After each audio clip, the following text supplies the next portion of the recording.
I wake up in the morning, I punch fear in the face. I gotta get to my bacon, egg, and dreams. Welcome to Bacon, Egg, and Dreams. I'm your host, Bernie Wine, and I got another episode for you guys. And I brought a very special guest in the building. He goes by Jamall Lynch, right? Yep. And he is the first portable black-owned blender owner. Absolutely. So, finish the introduction and then we'll get into this interview. Yeah. So like he said, my name is Jamall Lynch, and I'm the founder and owner of Xblendz, and we're the world's first black-owned portable blender company. And we have many company missions, but our number one focus is to assist each individual with perceiving the 3 keys to empower life, which is guidance, strength, and wisdom. So, how did you come up with the idea to start a blender? Well, listen, man, I'm a very health conscious guy, right? So I've been eating healthy for many years, and I was furloughed from my job in 2020. Through the midst of the pandemic, and I was just like, you know what, I need to just start a business. I'm at home, I'm here for 3 months, so I started researching, studying, and I was like, you know what, let me build a product that correlates with my lifestyle. So I ended up saying, you know what, I'm gonna create my own blender because, I like to blend, I have fun while I'm doing it, so why not make money, while I'm doing it. And what's the importance of you believing in your product as you put it out for the people? The importance of me believing in my product, is you really have to believe in your product while you're putting it out, because you won't be as enthusiastic to sell it. You know what I mean? So that's real important.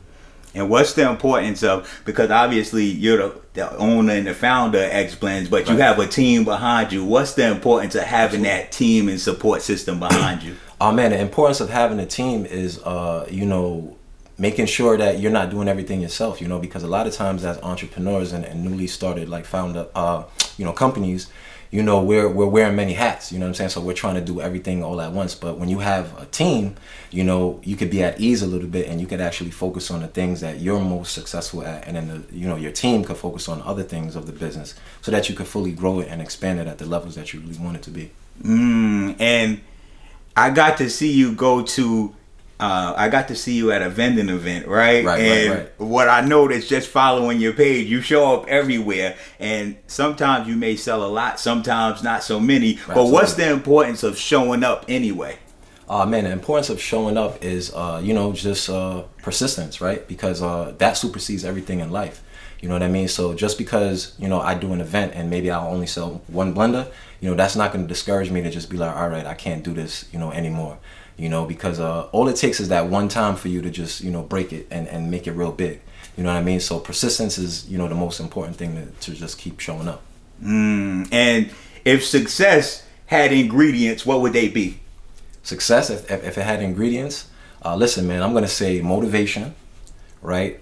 Determination, discipline, and persistence. That's definitely the ingredients that I would say. And what keeps you going through the rough times? What keeps you motivated and fueled to keep going each and every day?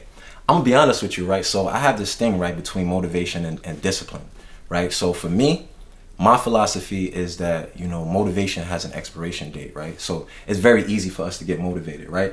But the things that motivate you today might not motivate you tomorrow, right? But the thing that's going to keep you going is your discipline. So I'm a person who is very self-aware of myself, and I'm very disciplined. So those are the things that keep me going day in and day out. And if the naysayers say Xblendz is not this, how does that affect you in any way?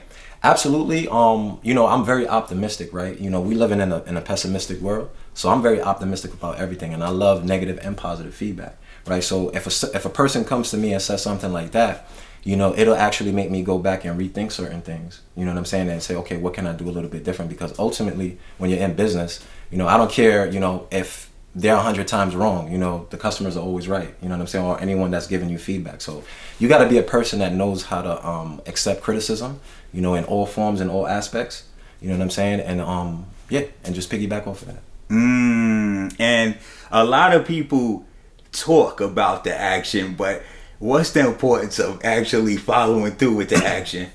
Oh man, listen, because if you have a dream or if you have an idea, right, and you don't perform on that, then it just stays a dream and an idea. You know, when you perform on it, that's when it turns into a completed goal. You know what I mean? So we as individuals, you know, we have to be able to, you know, take action, you know what I mean? And just not talk about it. You know what I'm saying? Like, that's the most important thing, like with anything that you do in life. And do you think like we operate with limited thoughts? Because I know that Maya Angelou said it's not that we aim too high and hit, it's that we aim too low and then we hit the low point. Yeah, listen, I have a crazy philosophy about this, right? So like, we should try our best to not limit ourselves, right? Because there's so many resources that we could be utilizing to our advantage, you know what I mean? And we just need to start training our minds to not limit ourselves, right? So like, I'm talking in terms of like business credit, right? So like, as a person who is starting a business, you know, a lot of times what we do is we'll create a business in our own personal name, right? And, you know, it's good and everything, but we should be aiming to structure an actual company, whether it's an LLC, an S Corp, or a C Corp, so that we can actually put ourselves in a position where that we can start getting access to business trade lines, right? Because that's really important. Like, one of the things that I do is I've looked at some of the most successful companies to date, like Apple, Google, Amazon. And one of the things that I noticed with them is that they have hundreds of billions of dollars worth of cash reserves, right? And I'm like, okay, these guys could buy pretty much anything that they want. So why is it that they still borrow money, you know what I'm saying, to grow and expand their businesses, right? So then I started to say, oh, it makes sense. Using other people's money is real important. So we got to start using that same philosophy of using other people's money, right? Because you don't want to tie up so much of your own money, you know, into one investment, because at the end of the day, you want to have some cash reserves. So in case your business goes into like some financial trouble, you'll be able to sustain yourself for a little bit. Or if you want to diversify your portfolio and, you know, invest that money into other things, you know, so that you can grow, you know, your money a little bit more, you know, that way. So, you know, we just gotta try not to limit ourselves, man. And what do you believe about excuses? Like for me, I got a thing that no excuse I say is valid. Right. Me, listen, I have a team, right? And we have meetings like every week. And anytime a person like gives me an excuse about something, it turns me off, like, completely. Like, I'm not gonna say I hate it, but I despise excuses, because at the end of the day, you know, you're not performing to the best of your potential, you know, when you're making excuses.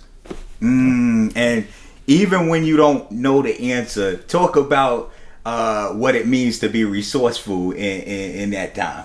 So if you don't know the answer about something, I think it's very important to be transparent, you know, with that person or your team, right? Because we're always learning, right? So you're not going to know everything in life, you know what I'm saying? So, you know, you have to be a person that's willing to communicate, you know, your flaws, you know what I mean? Like, because we're not perfect.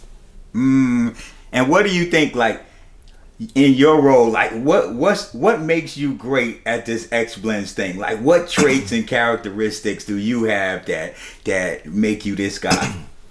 Well, you know what? I'm going to say this, right? So, you know, as an entrepreneur and as a business owner, right, one of your most hardest jobs that you're going to have is being able to fully understand the industry that you're in and being aware of like what the market trends are, right? Because when you know what's trending in your market, you'll be able to make, you know, wise and intelligent, you know, business decisions.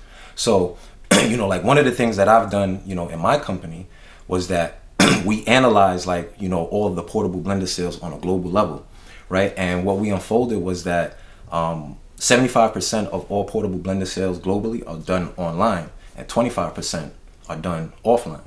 So that gives us an indication, you know, that more people want to buy the blender in person as opposed to ordering it online, right? So now when we get that information, we're able to create some metrics and a business model for ourselves. So now what we do is, being that we don't have a traditional brick and mortar store, we do a lot of trade shows, we do a lot of pop-up shops all around the country, you know, and we have our blender featured in certain like mom and pop retail stores, and we also have it in certain gyms, you know. So, you know, you have to gauge your market and put yourself out there and fully understand, like, you know, what your industry is. And you might want to study your competitors, right? Because, you know, they might be doing something, you know, greater than you know what I mean? And you can actually get some ideas. You don't necessarily have to copy them, but just get some ideas. So with me, I think one of the distinctive qualities that I have as an entrepreneur is that I'm very aware of what's going on in the market, and not just in my market, but just in business in general.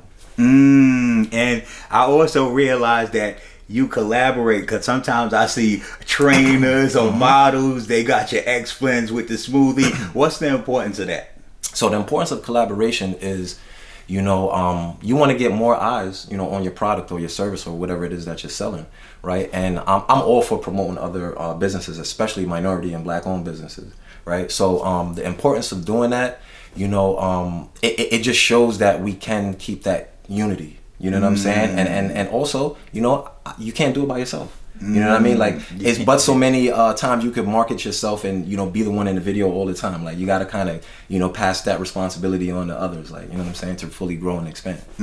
Was there ever a time where you thought you could do it all by yourself and then it switched? And when was that time? Absolutely. I'm going to say after my first year of business, like after, me dealing with my taxes and accounting and, talking to my vendors and stuff like that. So yeah, man, like it took me about a year to realize, like, listen, man, I really need to start buckling down and start getting some help. You know what I'm saying? Because you can't do it alone, man. Like you just can't. And is it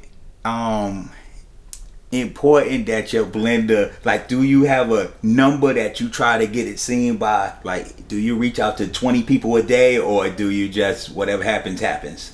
Well, yeah, we do have a goal, right? So we have a goal of where we we do email marketing, we do cold calling through calls, and we follow up with people. I mean, we don't really have like a specific number. I mean, we do have a goal of how many blenders we want to sell, but as far as like the customer base go, we want to reach out to like maybe 200 people a week. You know what I mean? And a lot of people that I know have a product, they'll say, man, my product isn't selling. But then when you ask them, how many people did you reach out to this week? They say 0.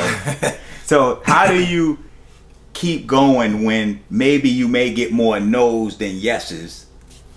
Well, you have to really believe in your brand, and you have to believe in your product. And like I said, it goes along with persistence, right? So, as entrepreneurs, you have to be very emotionally strong, in this. And you go through so many different emotions, day in and day out. And you just have to just have that strength to just keep yourself going emotionally. And what's your daily reminder? Do you have like a special quote that you live by, or a lyric, or what? Absolutely, man. So I'm very spiritual, and I have a lot of like mantras that I say like in the morning. But like my number one that keeps me going is this, right? So a negative thinker sees a difficulty in every opportunity, but a positive thinker sees an opportunity in every difficulty. And do you try to capitalize, like do you upsell, or like what's like a strategy you do to upsell a product, or are you just cool with just a blender right now? Is there any new products coming up? Well, we're actually working on coming out with like a household style one, so a bigger one. Okay. So that's eventually going to be like part of our campaign, as far as like upselling. But right now, what I'm doing is I'm actually working with a very good friend of mine who's a professional bodybuilder, and we're actually going to be coming together to collaborate so that he can offer some services to help people get their body right. You know what I'm saying? So that's going to be something that we're going to be promoting, on the Xblendz platform. And you talked about eating a certain way, like. Can you dive into what kind of eating you do? Yeah, so I have I'm a vegan. It's mostly like plant-based, right? So I don't really eat a lot of processed food. So I know there's a lot of foods out there that they say, oh, it's vegan chicken, vegan, hot dogs. I don't really eat all of that crazy stuff, because at the end of the day, it's still processed. So I'm a person that I like plant-based, like what I'm saying, like natural. Foods like that. That's all that I eat. Yeah. And was that a hard transition, or was it easy because you did it with your family? Well, it was actually it was an easy transition. I'm gonna be honest. So my dad, right? My dad is a Rasta, right? And growing up, he didn't give me meat. You know what I'm saying? Like that's just what it was. But he never forced me not. Like to say, okay, no, you have to eat this. Like he gave me and my my brothers a choice. But me, it was just a choice for me, man. And I was just like, what? If Daddy could do it, I could do it. Like, you know what I'm saying? Can I tell you a quick story? Like, really, like, changed me. Like, I was watching this documentary one time, right, with this monk, right? And this reporter was asking him, like, you know, how can you like not eat food for 6 months? Like, he was on a water diet, right, for 6 months, and he was still healthy, moving around. And he said, you know what? He said, the reason why I could just survive off of water is because I can control my thoughts. So he said discipline is everything. So as long as you could you could control your mind, you could do whatever it is that you want to do. So how do you start the process of controlling your mind? Well, you have to make a self-assessment of yourself, right? So you might want to unlearn certain things and relearn like you know, new things. Like one of the things that I've done is I reprogram my self-conscious mind.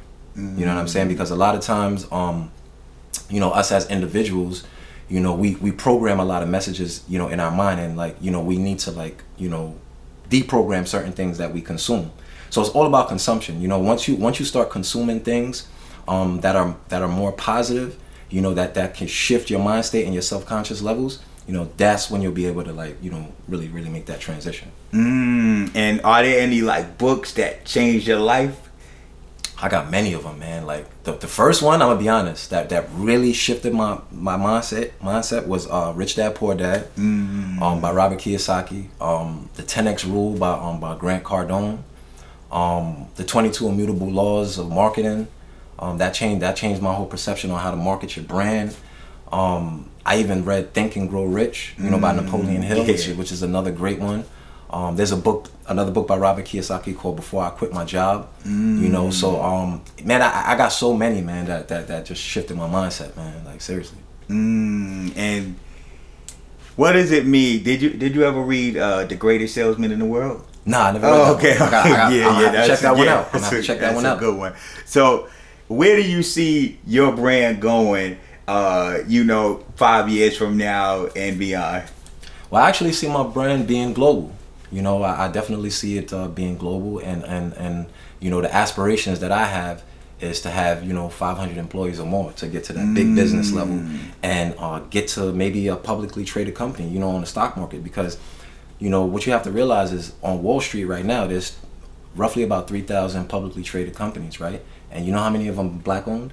About 8. You know what I'm saying? So my goal is to eventually somehow, you know, get another black owned company onto the stock market. You know what I'm saying? So we could change the demographics and just give our people a little bit more inspiration.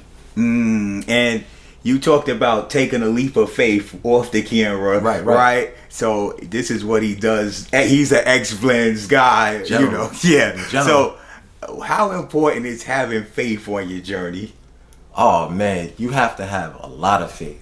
You know, and ultimately you just got to believe in yourself, man. You know what I mean? Because a lot of times, you know, we could be the death of ourselves, right? Because it's like we want to do something, but it's like the fear of doubt. You know what I'm saying? So as long as you're a person who doesn't doubt yourself, you know, you'll be able to do, you know, things that are great. You know what I'm saying? So yeah. And let us know where we could get your blender. Matter of fact, sell us one right now. Make sure y'all go get you one as you hear this episode. I already got mine already. He definitely does. He definitely does. Yeah, so you can actually find our blender on xblendz.com, and you can also check us out on Instagram. We're at Xblendz1. But our portable blender is the most powerful and the strongest portable blender that's on the market, right? So it's a 16-ounce cup. It has 200 watts. And it's battery operated, right? So you can take this thing with you anywhere that you want. And it's so convenient. One single charge will give you about 25 to 30 blended drinks, right? And if you're somebody that's into smoothies, or if you're health conscious, you like working out in the gym, this is the perfect product for you, because you could just throw your supplements in it, bing, bing, and then you go. There we go. Hey, I want to just thank my guy for popping up on me. No doubt, man. I appreciate you having me. I appreciate you. Anything else you want to say for the people? Yeah, absolutely, man. Like, I just want to just thank you, my brother, for, you know, giving me a chance to come on your platform so that I could, you know, promote my brand. You know, and one thing that I just want to say to the people out there is, you know, try your best to find out what your purpose in life is, right? Because, you know, when we live life without a sense of purpose, it's almost like we're living life without a sense of direction, right? So try your best to find out what that is, because, you know, if you live life without knowing that, you know, it could be challenging. So, yeah. All right, so I wake up in the morning, I punch fear in the face, I got to get to my Beck and Egg and Dreams.